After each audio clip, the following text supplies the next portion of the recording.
आज संत सत्संग उपस्थित पूज्य प्रधान महोदय उपस्थित गुरुभ्राता स्नेहय मातृमंडली छोट छोट पिला समस्त प्रीतिपूर्ण राय जय गुरुजन आम प्रारंभिक सूचना माध्यम जानिले जे आज यही परिवार मुरबी गत 14तम दिवस देहांतर आत्मार सद्गति निमंते प्रभु पाखे भोग निवेदन कर आत्मार सद्गति हो उपस्थित समस्त पंचमहाज निष्ठीभूत हो उठु या प्रभु पाखे निवेदन करे सुंदर भाव से मधुमय परिवेश सत्संग उद्देश्य समस्त सम्मिलित होइछे। तो कथार अच्छी दादा जो बहुत दुख और सुखर कथा ठाकुर सत्य शुण लिखिदेले दुख भी एक रकम भाव सुख भी एक रकम भाव तो आम भावटा ही जदि भावमय पाक जाए ताहले आम दुख कौन सुख कौन आम चिंता करें पड़ो नहीं बाणी माध्यम ठाकुर कहते जे भावछ बसे चलबे किसे भाबा तुमी के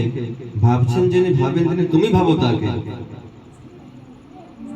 आमे भाबुछु आमे चलिबु कि परि बर्तमान एई परिवार भाबुथो पो माने भाबुथो आमे बापा चली गेले कोन करिवो पो माने तो वेल एस्टाब्लिश्ड इनकम करजंती समान तथापि मने गोटे थाए जे घर मेरुदंड चली गेला परे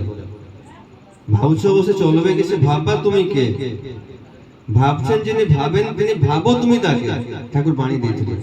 ताल मोर भावटा कोट को जीवा दरकार हमें विभिन्न भजन माध्यम शुणु भाव भाव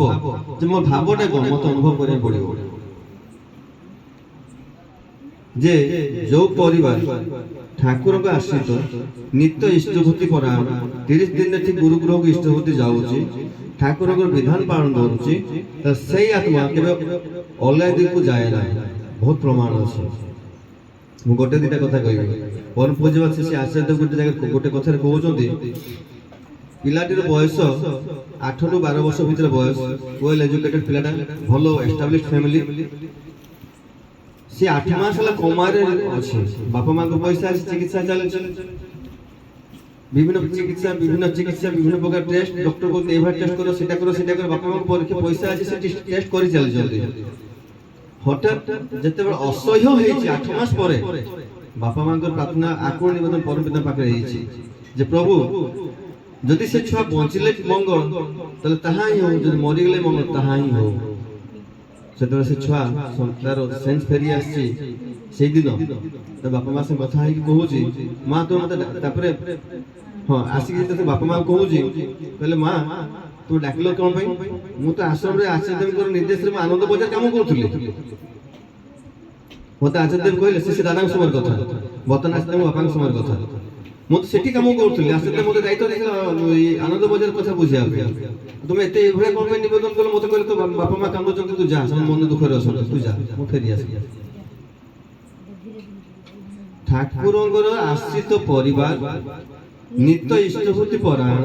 विधान परायण जो परिवार से परिवार अधोगति केबे हुए ना से आत्मा कौन सी समय अनुसार आर्थिक स्थिति पारिवारिक स्थिति परिवेश स्थिति किसी एपट सेपट हेई पारे किंतु से आत्मार सद्गति व्यतीत किसी हुए ना।